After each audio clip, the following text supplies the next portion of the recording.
Y ahorita le puse. Y ahorita le puse. Bien, Gracias. bien que me haces de acuerdo. Ya. Entonces, no sé si hay preguntas por ahí. Esa es es lo que quiero que entiendan para que lo que viene después ya se nos facilita bastante. Sí, el fenómeno magnético principalmente se resume en este movimiento rotacional del hierro, ¿no? En la Tierra. ¿Sí? Entonces vamos a hablar un poquito de campo magnético. Sí, así como había un campo eléctrico cuando estudiábamos electrostática, también va a haber un campo magnético. Entonces, acordémonos que es un campo eléctrico. Campo eléctrico no es nada más del espacio que rodea una carga, en la cual otra carga puede sentir, percibir una fuerza de atracción o repulsión. Eso estaba en el profe William decía. Sí, un campo eléctrico no es nada más que el espacio que rodea una carga puntual, en la cual otra carga de prueba puede sentir una fuerza de atracción o repulsión. Ahora, ¿qué será campo magnético? Hagamos la analogía, va a ser, es el espacio que rodea a un imán, en la cual otro imán puede sentir una fuerza de atracción o repulsión. Algo así quedaría, ¿sí? Esa sería la idea de campo magnético, ¿sí?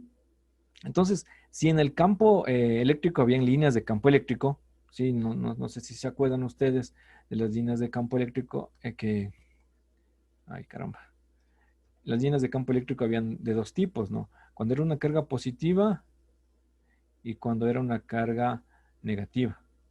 Cuando era una carga positiva, uy, caramba, bueno, cuando era una carga positiva salían las líneas de campo eléctrico. ¿A dónde? No me importa, pero salían. ¿Te acuerdan? Sí, hicieron una carga negativa, llegaban. ¿De dónde? No me importa, pero llegaban. Sí, y de ahí se hacía los cálculos, la fórmula y toda la vaina del vector. Sí, porque venían a la carga negativa o salían de la carga positiva. Siempre de forma radial, decía la definición, o sea, del centro hacia afuera o de afuera hacia el centro de la carga, suponiendo que la carga es un punto extremadamente pequeño que para la representación hacíamos esta circunferencia un poquito más grande, pero en sí no era nada más. Ahora, ¿qué pasa con las líneas de campo magnético? Estas líneas de campo magnético ya tienen una forma específica, ya no las dejan al azar de que salga y llegue sin ningún sentido, verán. Para eso hicieron el experimento que está en la gráfica que les presento. Ese experimento es muy fácil de hacerlo. Cogen una hoja de papel, ponen un imán, las limallas de hierro de una cerrajería, le ponen así como que estuvieran poniendo azúcar en las empanadas, espolvorean un poquito y se dan cuenta que va generando el gráfico de la derecha. El gráfico de la izquierda es el experimento, ¿no? Que tiene sus imprecisiones, pero el gráfico de la derecha ya es un poco ya más certero, en la cual nos damos cuenta cómo van las líneas de campo magnético. Ahora, ¿qué características debe tener estas líneas de campo magnético? Ojo, primero que son lazos cerrados. ¿Qué quiere decir con lazos cerrados? Es que sale del norte y llega al sur. Sale del norte y llega al sur. O sale de un norte y debe llegar a un sur. Sí, en este caso, en este ejemplo que está aquí, en el mismo imán, ¿no? Porque no hay otro imán cerca. Pero si es que sale de un norte, de un imán, debe llegar al sur de otro imán por lo menos. No puede salir de un norte y quedarse en el espacio flotando como las líneas de campo eléctrico. Las líneas de campo eléctrico salían a dónde, no me importa. Salen y ya. Pero en cambio las líneas de campo magnético sí tienen esa importancia. ¿Ya? Y son lazos cerrados, ¿sí? De norte a sur. ¿Sí? Entonces, a diferencia de las líneas de campo eléctrico, ahí mismo dice que esas tienen otro tratamiento. ¿Para qué nos ayudan la presencia de este campo magnético? Es para nosotros poder explicar ese fenómeno magnético de que se atraigan o se repelan, ¿sí? Y ponemos acá abajo los ejemplos que nos pueden ayudar.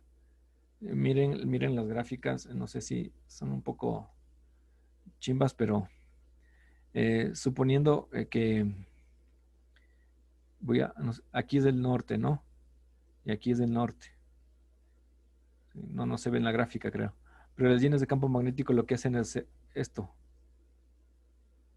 para que no se unan, tratar de crear como una pared para que no se logren unirse, ¿no? ¿Sí? En cambio acá, aquí está un norte y aquí está un sur. Y lo que hacen las líneas de campo magnético es como atraerle, ¿sí? Como facilitar las cosas para que se unan. Y acá está al lado el último gráfico, lo que nos muestra es un imán de tipo herradura de caballo, en la cual ahí tiene el norte y sur, de igual manera va siempre de norte, llega hasta el sur, ¿sí? De norte a sur, y al final acá hemos hecho, no sé si se dan cuenta los dos gráficos que están abajo. Alguien me diría, Cristian, mentiroso, dijiste que no hay un imán monopolo y aquí está un norte y aquí está un sur monopolo. No, no, no, no, no, no, espérense un ratito. La diferencia es que aquí hacen entrecortado el imán. Quiere decir que de acá debe estar el sur si este es el norte. Aquí también hacen entrecortado, quiere decir que acá debe estar el norte y así completando la historia. ¿De acuerdo? Para ahí se ven las líneas de campo magnético, cómo se van de norte a sur y cómo crean como una pared para que no se unan polos de igual naturaleza. ¿De acuerdo? No sé si hay preguntas hasta ahí. Me preguntan nomás si no.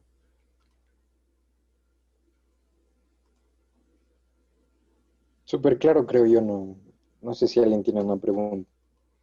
Sin miedo, no muerdo. Ya, chévere. Igual les voy a pasar este documento para que ustedes, si algo me olvidé de explicarles, en el documento también está escrito. Ya. Ahora vamos a hablar de densidad de flujo. Ya. Ahora, para entender lo que es densidad de flujo, ustedes deben acordarse sobre la densidad de flujo de campo eléctrico. Sí, flujo de campo eléctrico. Esta densidad de campo eléctrico le analizamos de esta manera. Le estoy enrollando, ahí dice que ese campo eléctrico es igual al número de líneas de campo eléctrico sobre el área. Le estoy pintando para que vean, ¿sí? A eso es igual densidad de campo eléctrico.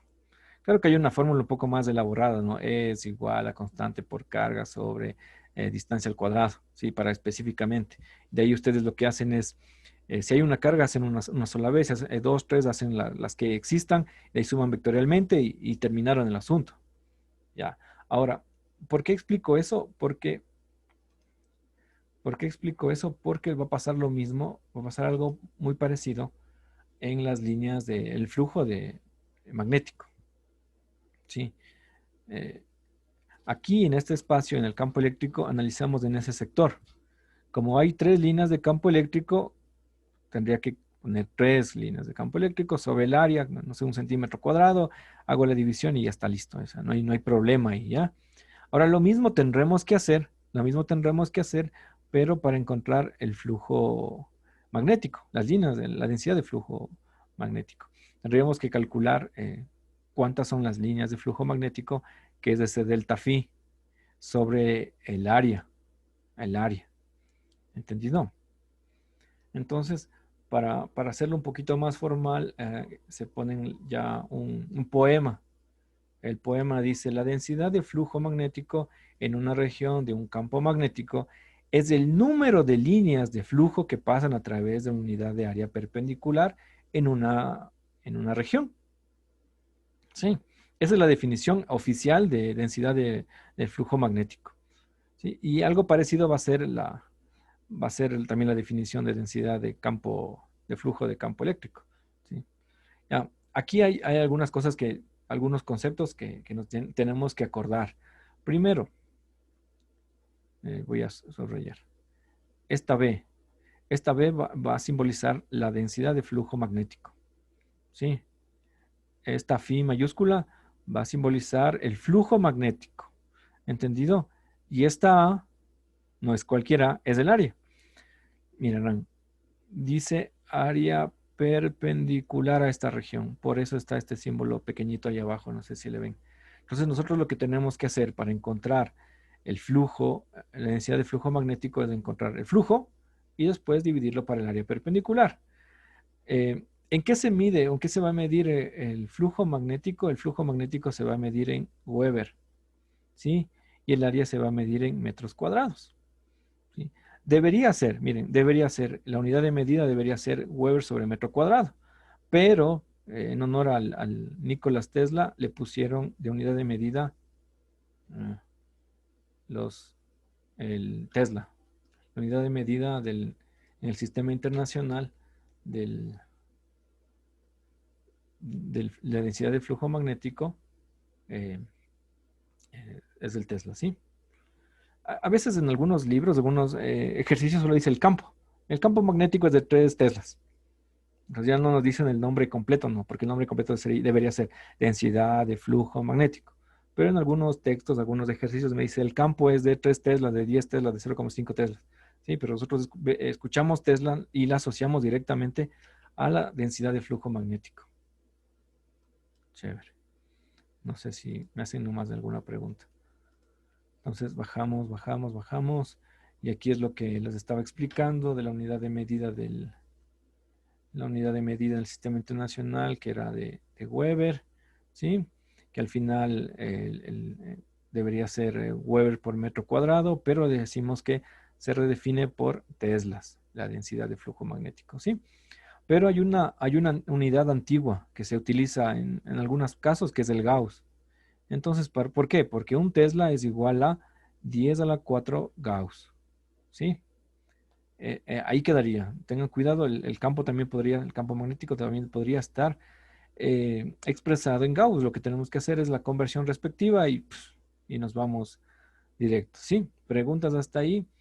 Y si no, veamos cómo nos va. Chévere. Tenemos el primer ejercicio, ¿sí? Para entender algo del flujo. A ver, dice una espiral. Ustedes pueden ir haciendo el ejercicio. Aquí todo está la respuesta y después analizamos las posibles respuestas, ¿no? Dice una espiral rectangular de 10 centímetros de ancho, 20 centímetros de largo, forma un ángulo de 30 grados respecto al flujo magnético de la figura. Si la densidad de flujo es 0,3 teslas, ¿sí? Calcule el flujo magnético phi que penetra la espiral. Entonces veamos. Primero lo que no hay que confundir, que aquí hay un norte, ¿no? Pero quiere decir que por acá debe estar el sur. Por acá debe estar el sur. No se ha dibujado, pero debería estar. Sí, lo mismo, aquí está un sur, pero eso no quiere decir que por acá no está el norte. Sí debe estar. Va a estar ahí. Pero por el momento no nos interesa eso. Ya, ¿qué más nos interesa? Ya, lo que nos interesa también es que el flujo magnético está de norte a sur de forma horizontal. Está de norte a sur de forma horizontal. Sí le están viendo, ¿no? Sí. Y lo que está tratando de lo que habla sobre la espiral es esta parte de aquí. Aquí está la espiral. ¿Alguien sabe qué es una espiral?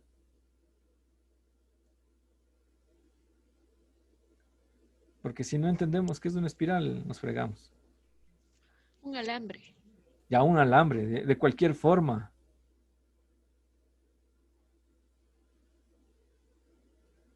Ya, verán, ya, un alambre, no. Ya, chévere, un alambre. Pero de esta forma el alambre no nos sirve. El alambre me dice que es el espiral dice que es de forma rectangular. Entonces yo lo que voy a hacer es con el alambre hacer algo así. Entonces yo pondré mi alambre de esta forma. Se nota que el alambre ahora tiene forma, un rectángulo. Eso quiere decir una espiral, una vuelta, pero esa vuelta no tiene que ser de otra forma que forma rectangular, ¿ya? Entonces, de esa forma está el espiral, inclinadito, inclinadito ahí, ¿sí? Entonces, veamos qué podemos hacer. Ah, traigamos los datos posibles para esto. Entonces, miren, nosotros tenemos espiral rectangular, me dice, ¿sabes qué, Cristian? De ancho tiene, de largo tiene 20 centímetros y de ancho tiene 10 centímetros. Le cambiamos de sistema internacional 0,2 metros, 0,1 metros, ¿sí? Pero como necesito el área, a que comienzo, Cristian, yo decía, el campo es igual a flujo sobre el área perpendicular. Y como me dice que calcule el flujo, yo solo despejo.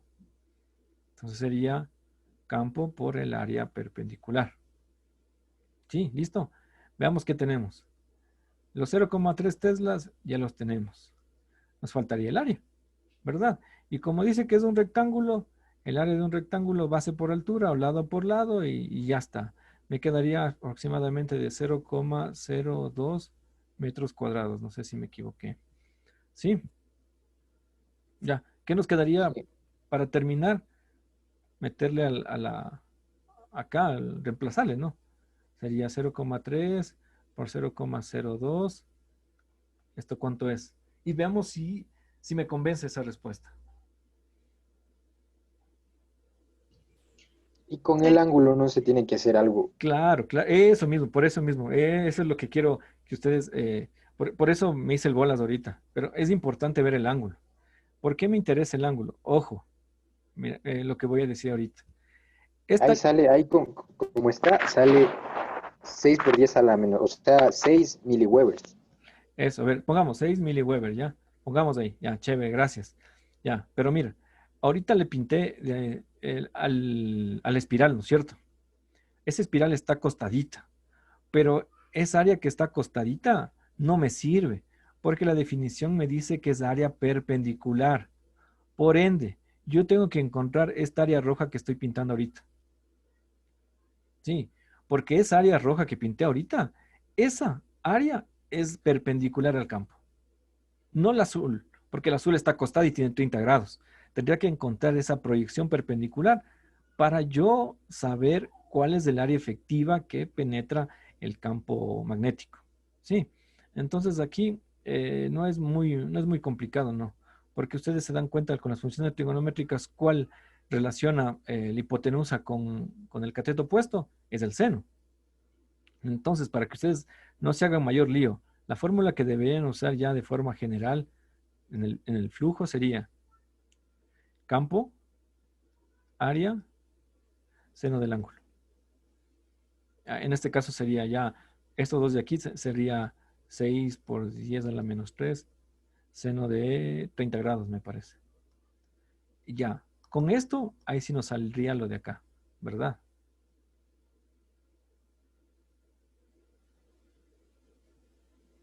Yo creo que sí nos sale ahí. Sí, Ya, entonces, ojo, aquí lo que tienen que acordarse ustedes es de, de ver el área perpendicular. O sea, si en el caso me dicen que el flujo y el espiral son paralelos, automáticamente, a ver, si me dice que si el campo y la espiral son paralelos, el flujo es cero, porque no hay ninguna línea que atraviese el espiral. Recuerden que el flujo es el número de líneas. ¿Cuántas líneas van a atravesar sobre esa partecita del área? ¿Sí? Entonces, si son perpendiculares, el ángulo es cero, el seno de cero es cero, entonces no hay ninguna línea que atraviese. ¿Sí? Y si me dice que el ángulo es 90 grados, es perpendicular, sería ahí el área, el flujo máximo que puede recibir esa área. ¿Entendido? Por un poco de análisis trigonométrico. El flujo máximo que podría tener eh, esta espiral sería cuando el ángulo sea 90 grados. Sí, chévere. Espero que le hayan entendido este ejercicio. Entonces, seguimos. Ya, ya. Bueno, aquí viene un párrafo que nos explica algo que, bueno, no sé qué tanto podrían eh, profundizar, pero les explico. Si ustedes recuerdan, la fuerza electrostática era constante por carga 1 por carga 2 sobre distancia al cuadrado. ¿De acuerdo? Pero esta K que le pinté ahorita, tenía un valor específico. 9 por 10 a la 9 newton metro cuadrado sobre colon al cuadrado. Sí, pero esto solo funcionaba cuando era el vacío o estaba en el aire. ¿De acuerdo?